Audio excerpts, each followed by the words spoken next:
I'm in Austin, Texas, y'all, and I'm here to learn everything I can about barbecue. Now, I love cooking food from all around the world, but sometimes I don't get it quite right, and you guys let me know in the comments. So I've come straight to the source to learn firsthand in this series called Origins. But I think I might need some help from a local.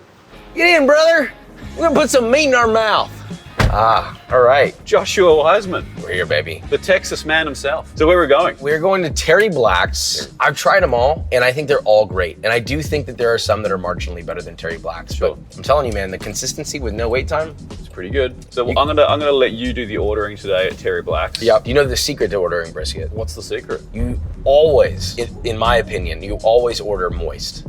Moist. You have to specify it because they won't just give it to you. So that's point? Is that the difference? Point and... Yeah, they cut flat for most people. Nobody wants that shit. Yeah. It's dry. Yeah. I mean, if it's a good barbecue place, it shouldn't be too dry. Sure. But ultimately, I mean, it's a lean cut. Yeah. So it's certainly not going to be as good as the moist. And the moist gets the most benefit off that long cook time. So you have that really nice, just like fatty, almost gelatinous, like melt in your mouth meat. Here we are, dude. Terry Black's. Look at that. They're smoking right now. That's incredible. This video is sponsored by Flight Center, but more on them later. Don't worry, I'm gonna hold your hand, baby. I'm here.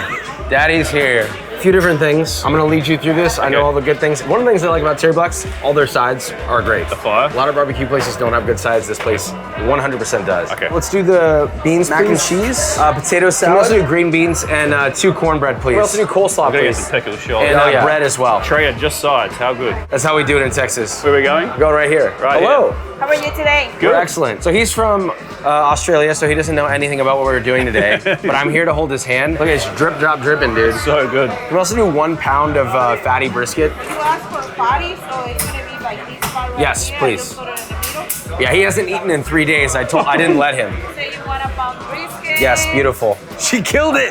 She killed that shit. Can we do jalapeno cheddar sausage? Yeah, and then let's also do pork ribs too, I please. think that's enough. Are you sure? I don't know if I agree with you. Or if you want more, just come back. Guys. Okay, we will. All right, let's go make love.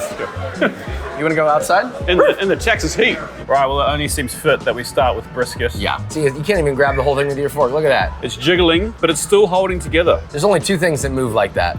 This is like the piece right here. That's the one. Yeah, that's the one. Cheers. Cheers. Oh, good. I'm not normally a brisket guy. I find it can get pretty dry and is often over seasoned. But that, it's super juicy, huh? Yeah. Like, It's got like the gelatinous qualities you like, and the smoke immediately is present. but it's not over greasy. That's really good. The testament of good brisket. See this piece here? Yeah. This end piece? Eat that. So that's the bark. You know the bark. Yeah. It's like candy. Yeah. Smoked savory beef candy. It's a sexual, spiritual experience to eat. I love their grind on their sausage here. Yeah.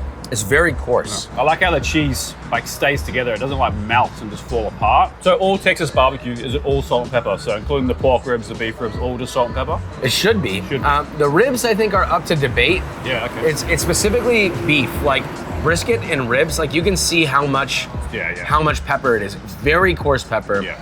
And it's a lot of coarse salt as well. Yeah. Look at this. It's literally melting. Yeah. This is my favorite mouthful of barbecue. So I've got high expectations here. Oh, That's a filet mignon. that did not disappoint. Salty, peppery, and right amount of fat, but super tender still. The color of that meat and the way that it kind of shreds up like that. Look at the smoke ring on that Yeah. too. Super amazing smoke ring. That's another indicator of a great barbecue joint. A lot of people wonder if there's a right way to eat barbecue or a wrong way to eat barbecue. Always over order, always overeat. That's the only thing you need to know. But the way that you eat it, it's a personalized experience. This is gonna be the most American mac and cheese you Yeah, ever eat. it's very... You know what I find funny about this? I hate it and I love it at the same time. If you look at it from a chef's perspective, the cheese isn't that complex, the macaroni's overcooked. Yeah. But I kind of like it. Right? A lot of the barbecue joints that get all the hype, their barbecue's good, but their sides suck ass. But here, you eat the sides. My mom's from Texas, Yep. and my uncle made a lot of barbecue when I was a kid. Yep. And we'd be like out in a field in the wilderness in the middle of nowhere, and you can smell the smoke. That triggers like an internal metaphysical response in my body. Of happiness? Yeah, Yep. the smell of like beef fat combined with oak wood, with the grass and the trees and the smoke and the beef, and immediately I'm like, hey, I'm eating good tonight. But B, yeah, I don't know. It just like feels so nostalgic to my childhood. Barbecue is very different everywhere in the world, or everywhere in the United States, right? Nobody does it better than Texas. Period. End of story. I'm saying it now. I don't. You're gonna have to cut all that. What we're eating right now is the heart and soul of so much of Texas culture. The first thing that a local said to me was, go to Terry Black's and then go see the bats under the bridge. Every single person we've spoken to in Austin so far has talked about barbecue. And I love that that's kind of this city's identity. It's not just a tourist thing, it's like a local thing. People eat barbecue here. It really speaks to my like ethos of food, of like big sharing plates of food with your friends, put it down in the middle of the table and everyone just tuck in. Something to celebrate. And you eat till you need to have a sleep. And that speaks to my little food-loving soul. America. God bless your pitmaster. Well, that was pretty epic. Although this might be one of my favorite barbecue places, you can't stop here. You gotta keep going. That's the plan. Let's go. Let's do it. Oh yeah, I just shit myself. Yeah. Here we go. Seems like a weird place to drop me. No, this is this is exactly where you want to be. This is perfect for the next stop. All right. All right. Well, good luck. Okay. Bye. Love you. It's a nice day today. I think that was a good place. I think that was a good place to leave him. Josh was 100% right. And after finding our way from the middle of nowhere, we've landed here in Lockhart, Texas, where we're gonna get our hands dirty with the team from the original Black's Barbecue. But before we head in, I wanted to take a second to thank the sponsor of this video, Flight Center. Flight Center organized all of our flights, hotel, itinerary, and transfers. And it made it super seamless having one point of contact for our whole itinerary. If you love exploring the US or any part of the world as much as we do, then make sure you go and check out flightcenter.com for their current deals. Their website is super easy to navigate and you can search by trip, mode of transport, deal, or date of travel. You can even view thousands of activities and get instant quotes on travel insurance. So jump online now and check out what deals they've got going on, or head over to their YouTube channel for some holiday inspiration. Thank you again so much to Flight Center who brought this whole trip together, because without sponsors like these guys, this stuff would not happen. Now back to the barbecue. Here we are, the original Black's Barbecue, which is a 4 generations barbecue spot here in Lockhart, like I said, and Barrett's gonna show us around today and show us how it's all done. Barrett. What's up, Andy? Nice to meet you. Nice to meet you too. Welcome. Thank you for having us. I'm gonna give you a hand today, is that all right? Let's do it, man. We'll put you to work. Incredible. Is this what you call a Packer brisket in the States? Packer brisket, yeah. Beautiful certified Angus beef brisket. So we buy certified Angus beef. It's got great marbling. It's consistent. The ranchers, I've met a lot of them, do a really great job taking care of their animals and giving us this quality beef. My favorite first step is kind of getting to know your brisket, because as you know, every brisket's different. The goal is, as the smoke flows over it, the heat hits it. It's not hitting any corner, any one piece too hard. Nice aerodynamic brisket. Yes, exactly. And do you stress about these kind of big bits of hard fat here? Would you take that off? Some of these chunks we might come off, but we're gonna cook this over the course of 2 or 3 days, and a lot of that, you don't even know it's there. No. How am I doing, Chef? That's looking good. Looking good. Yeah, you're rounding out that corner on that side. And would you round out this pointy end here? Yes. Yeah. Yeah, so I like to slip it over from here, and then, I'll cut this flap off. Yep. And that is beautiful meat for sausage. Any of this red meat, This stuff here. that beautiful marbling in it, that's gonna get ground up and what makes our sausage so great. We're not just using leftover cuts or things that nobody wants. This is stuff that would get burned up anyways, and the technique my grandfather came up with to save every penny he could, because this is way before barbecue was cool. Yeah. He was doing this and dedicating himself to the craft. You trim this top fat pretty hard, or you keep a decent amount on there? Feel it, whatever's hard, just get it nice and soft. Brisket's one of those things you can spend all day trimming it, really nitpicking it. In a restaurant, it's like, okay, it's done. The next step is seasoning. Okay. So we've got our rub here. Sure. It's just salt and pepper with a little bit of red pepper in it. This is pretty concentrated. We use the table salt size on it. I love that my grandfather used table salt, because it does get that really deep penetration of flavor. All the way through. Yeah, it starts to tenderize the meat as well. Yeah. But the trick is you got to have a light hand at it Yeah. at the beginning, because you can overdo it pretty quickly. But that's looking good. Your restaurant really is bark. It's not just overcooked seasoning, effectively. Exactly. Yeah. Exactly. The bark is not just, like you said, an overcooked layer of seasonings that get real bitter. It's the that smoke really adhering and creating those layers. How's that looking? That's looking good. It's got a good coverage. Good for the smoker? For the smoker. All right. Perfect world if we like to let these sit overnight and let that salt really dissolve into it. Yeah. But I think we're gonna have a busy dinner, so we're gonna get this Get one it on? Let's get it on. What box do we put it on? Let's put it back here. Sure. It's further from the fire. And we're gonna put this fat side, the point, right. close pointing at the fire. Okay. That's basically it. We put it to bed for about 8 hours. We'll pull it off and rest it for the next day. Cool. So here's a brisket that's been we're finishing off. And the way that we tell if it's done is not by time or internal temperature, but by tenderness. Obviously, we care for health safety, but we know it's way above health food standards. But when it goes in and out, and you just kind of barely use any grip. Yeah, like a little bit of pressure there, but not much. Yeah, but almost like going in and out of butter. Yeah. And you'll know when it's not done because it kind of squeaks, feels like rubber when it comes out. That just means that connective tissue's not broken down yet. This bad boy's been done, it's been resting. Coming hot off the smoker.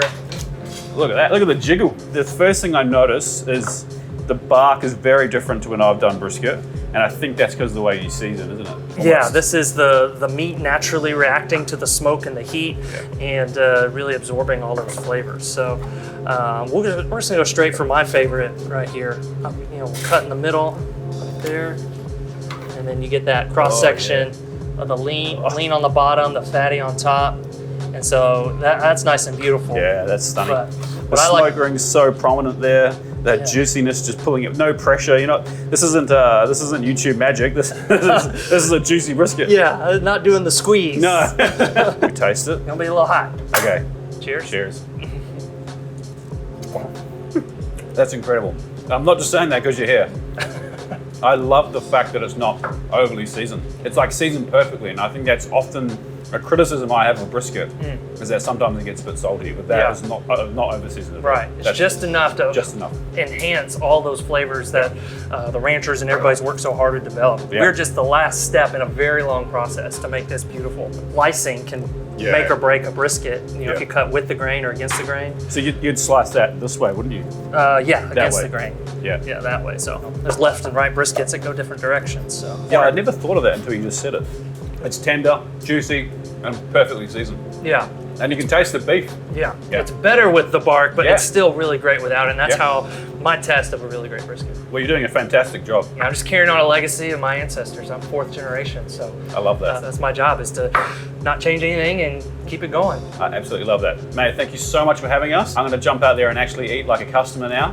I can't wait. I hope this carries on the tradition. I can't wait to come back in the years to come and keep eating some more of this delicious brisket. Sounds good. I'll come to Australia and try out yours. Yes, please do. See if you learned anything. Awesome. Well, that was an incredible experience, and a huge thank you to the whole Original Blacks team, and especially to Barrett. Spent a lot of time with us running through everything. I think a couple of the real key things that I took from this experience was the fact about how they kind of season their briskets, which was quite different to how I see it done and how I've done it in the past.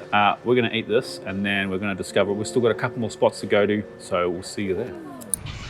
Full. We're out here in Elgin, Texas at Southside Market, which is the oldest running barbecue place in the state of Texas. Let's go see what it's all about. G'day, mate. Hey, Andy, how you doing? I'm good. Thank you for having us today. You gonna show us around? Yeah, let's hit the most important room. Then we'll hit the pit room first. Amazing. That's where it all happened. So this is our sausage. This is kind of the sausage that made us famous here. Yeah. Elgin hot guts is what they call it. Elgin hot guts. Takes about 45 minutes to cook. Okay. We roll it over, as you can see by the grill marks here. We roll it over once. And what wood are you using here? We use post oak. Post oak, yeah. Central Texas barbecue, post oak is the one. One of the defining things about that. Yeah. I love these brick pits. We don't see those in Australia. We only get the big, the big metal, offsets. It's well seasoned, as you. Yeah. Sometimes I think it's held together by the barbecue grease. We make these in about 21-inch lengths, so that we can deal with the hot spots in the pits instead of having one long 42-inch one. Sure. We can just switch these links out and put them where we need to put them, so they're all cooked just like we want them. Sausage is the item that we're known for, so we use half of our cooking space just for that. All right, over to this side. We haven't talked about brisket. We cook our briskets out there. We pull them off. We rest them here. Yep. And then we wrap them in butcher paper. Okay. So I'm going to pull one out here in a sec. Cool. And We'll cut it here if everybody wants to have a little sample. Yeah, Cut sounds some. good. This is good stuff here. We trim it, pre-trim it before we cook it. And just salt and pepper? Salt and pepper. That's another Central Texas thing. Is kosher salt and pepper and post oak wood. Pretty darn simple. The knife just goes right through it. If it's just sliding through, almost like you're cutting some butter out of the fridge, you're good to go on that. And then this is what we were just looking at. Yep. Our original sausage. We can see it's nice and juicy, right? Coming out. But it's all beef. Yeah. If you look in there. And is that coming from your trimmings from your briskets? No, we buy separate ingredients. We use a lot of plate boneless navels. That's kind of the main component of ours. I was born in New Zealand, so I love lamb, and it's not like super common in Texas barbecue, is it? But no, I think we're kind of one of the few. We've served it a long time. I have a tendency to kind of massacre it, to be honest with you. Let's taste some. Taste a little bit. I need to give you kind of a Texas-sized boat to taste this stuff here. Thank you very much. There you go. Okay, I'm going to start with the brisket. Still juicy, great bark. And then this is your most famous, the sausage. That's our sausage right there. Okay. Elgin Hot Guts. I love the name. Beautifully seasoned. I love the casing. Nice pop on the casing. That's a great sausage. That's a result of we keep that fire up. We run it at 300 so it'll crisp up that casing so it's not tough. And then the lamb breast. Is that just salt and pepper as well? Mm-hmm. Man, that's delicious. I don't know why more people don't smoke lamb. It's so good, isn't it? All right, well, the team have put on an incredible spread for us, but a huge thank you to Tom for showing us around. You've been a wealth of knowledge. You're welcome. We appreciate you coming, and we always like giving folks a tour, and talking about Texas barbecue. So. All right, well, we're gonna eat this food, and we'll see you at the next spot. And we couldn't come to Austin, Texas and talk about barbecue without coming here, Franklin's Barbecue. These guys won the Texas Monthly Best Barbecue Spot back-to-back, and for good reason. There's a huge queue out the front every single day, and we've kind of hit the jackpot because it's not too big today.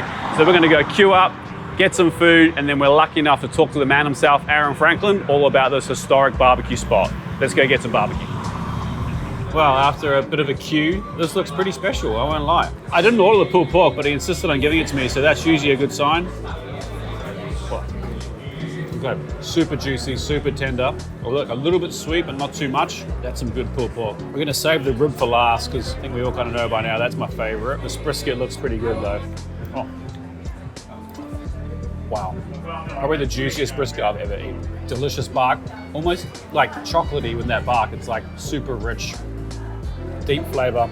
I reckon that's the best yet.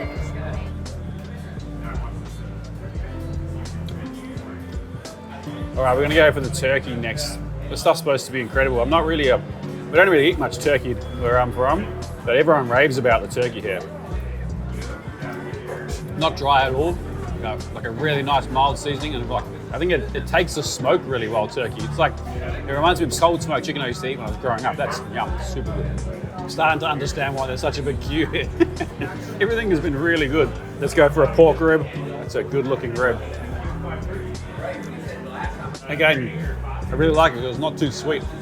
Nice and savory, good umami flavor, really good, nice smell of smoke on it, not bitter at all, delicious. Aaron Franklin, thank you so much for not only feeding us today, but taking some time out and having a conversation. Heck yeah, glad I got fed. So almost, 15 years next year? It'll be 15 years in December. Cool. I'm feeling it. Yeah. A burnt down restaurant, a pandemic, and you're still here. Yeah, we're still doing it. And the brisket's just now getting tender. Well, we just ate lunch and it was phenomenal, as to be expected. But I think the standout for me was the turkey. Now, we don't get turkey much down under, but it was so good. The turkey's such a sleeper. That's kind of my favorite thing. Yeah, so what are we talking, like meat volume-wise? I'd have to pull out a calculator, but I know brisket's sitting between 40 and 45,000 pounds a month. Yeah, okay. It's a lot. That's a lot of briskets. It's a lot. Yeah. And there's only 2 briskets on a cow. I noticed that, like, we just went through, queued up and got some food, and I noticed, there was one cutter, and the guy was swamped, and he took time to ask where I was from. Well, and that's the thing. It's like conversation, every single time. It's like, hey, how's it going today? Yeah. Like, we're just so darn excited to have so many people come through here. Yeah. We don't ever want it to feel like you know, just getting shoveled through someplace like, what do you want? Get out. You know, I was like, no, man, like hang out for a while. So your brisket, salt and pepper only? We add a little bit of unicorn blood for the marinade. Yes, fantastic. There's dehydrated tears of small children. Yeah, you know, we're always doing stuff. Even just an hour ago, we were testing different salts. Okay. We're always changing stuff. It seems to be a really good staff morale, so I take my hat off to you for that, because like, thank you very much. Everyone I've met's like, no, Aaron's legit, but a good dude, you know, like. I guess I paid him enough Yeah. to say that. Yeah. No, we have such a great team. Like everybody's just so darn kind. Yeah, we're all, you know, family, and it's by far the best team I've ever worked with in a restaurant. Awesome. Well, Aaron, thank you so much for taking time out. Heck brother. yeah. Thanks for hanging out. It's been awesome. Well, safe travels. We're here at KG Barbecue. Let's go meet Karim and find out what it's all about. Wow, it's very clean in here, chef. Thank you. We did a quick cleanup before you come in. It's your mise en place. Thank It's you. like you're a real Thank you. chef. Let's make some food. I like to start by the sides first. Sure. So that this way we don't cut the meat too early. I call this the pink buttermilk potato salad. The dressing has mayo and buttermilk. We put a lot of fresh vegetables in it. There's fresh dill, celery, scallions, and jalapenos. This is the baladi salad. Yeah. There's so many different versions of it. In Egypt, like you said, every household makes their food differently. Yeah. This is my uncle's recipe. He puts a lot of vinegar, a lot of salt in his salad. So it works really well with barbecue. Yeah. We top that off with a little palm seeds. Let's make our rice bowl now. Probably our best-selling side. Yeah. It's also one of my favorites. Yeah. It has a lot of smells good. a lot of aroma, a lot of flavor. Yeah. We used jasmine rice, so we put cinnamon sticks and turmeric. You can see here. Yeah. This is our rice kit. So that goes into every one of those? Yes, sir. Wow. Yeah. I love your efficiency. Thank you. It's so Thank good. you. Yeah, we have kits for everything. So we start with a bit of the Mediterranean rice, and to that we add some nice chopped brisket. We do a blend of fatty and lean. I'll show you a link of our homemade sausage. Oh yeah. Kofta, lamb bacon rib, lamb chop, and this is our smoked chicken kebab. And you know, because why not? I'll just give you a slice of brisket or so. Because we're in Texas. We're in Texas. You have to. This is our Egyptian the style. Egyptian style. Mac and cheese. You Tomato. got nice chunks of tomatoes in here, fresh garlic, and then also we have our lamb shoulder. This is like second level pulled pork. Yeah. It's so much better. Give you a little slice of the kofta. The best part of the chicken too, the thigh. Exactly. We try not to waste time here. No. This is the lamb bacon rib. The lamb bacon. Lamb breast. Never had it smoked. It is fantastic. Yeah. Look at that. Oh, look at that. It's beautiful. Yeah, it's fantastic. Yeah, that's really cool. It tastes even better than it looks. I'll give you my favorite part, Perfect. the moist burnt end. All right, Beautiful. We're gonna take that to the sandwich fridge. Sounds good. And we'll do all the garnishes. This is dukka. Yep. It's an Egyptian spice blend. And then we like to add a little bit of the pickled onions for every tray. Super bright, fresh. Yeah. We add sumac to this, which is dried berry, native to the Middle East. We add dukka to all of our lamb products, as well as the chimichurri. Oh, beautiful. I know it is not Egyptian, but it goes so well with lamb. So this is just mint or cilantro as well? This is parsley. Just parsley. And it has fresh serranos in it. We're gonna add za'atar to the mac and cheese, and then let's dress our rice bowl here. Fluffy aromatic rice, the heavy brisket, and the freshness of the salad, the creamy tahini. Oh, yum. And then we had the toasted candied nuts, and always a nice top off of our pomegranate seeds. And then last but not least, our pomegranate barbecue sauce. I'm also very proud of this recipe. This is a ketchup-based Texas style barbecue sauce that we put pomegranate molasses and pomegranate juice in it. You know, it's a good day. It's a good tray when you run out of space. Last thing, our pistachio rice pudding. Amazing. All right, there we have it. Thank you, chef. Classic KG barbecue spread here. Incredible. Karim, I can honestly say this is the nicest looking plate of barbecue I've ever seen. Thank you so much. Stunning. You've been incredibly welcoming into us, into your truck, and I can't thank you enough. But that's enough talking, because I go eat one of these lamb chops. Yeah, please.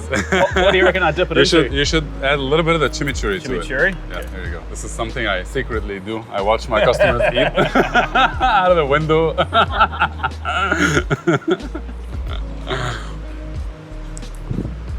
It's so good. It is so good. And I think the reason that it's so good is not only the fact that the flavors work so well together, but the love and passion that this man puts into this. Thank you. So So, brother, thank you very much. Thank you so much, Andy. Thank you for being here and all the love from Texas and Egypt. Next time you're in Australia, you'd have to look I would us up. love that. We'll take you to the beach. I would love Show that. you how we throw some shrimp on the barbie. Okay.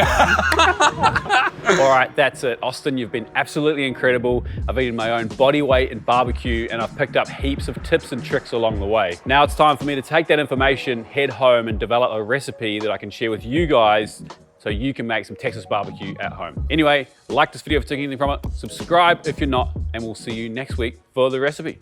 Peace.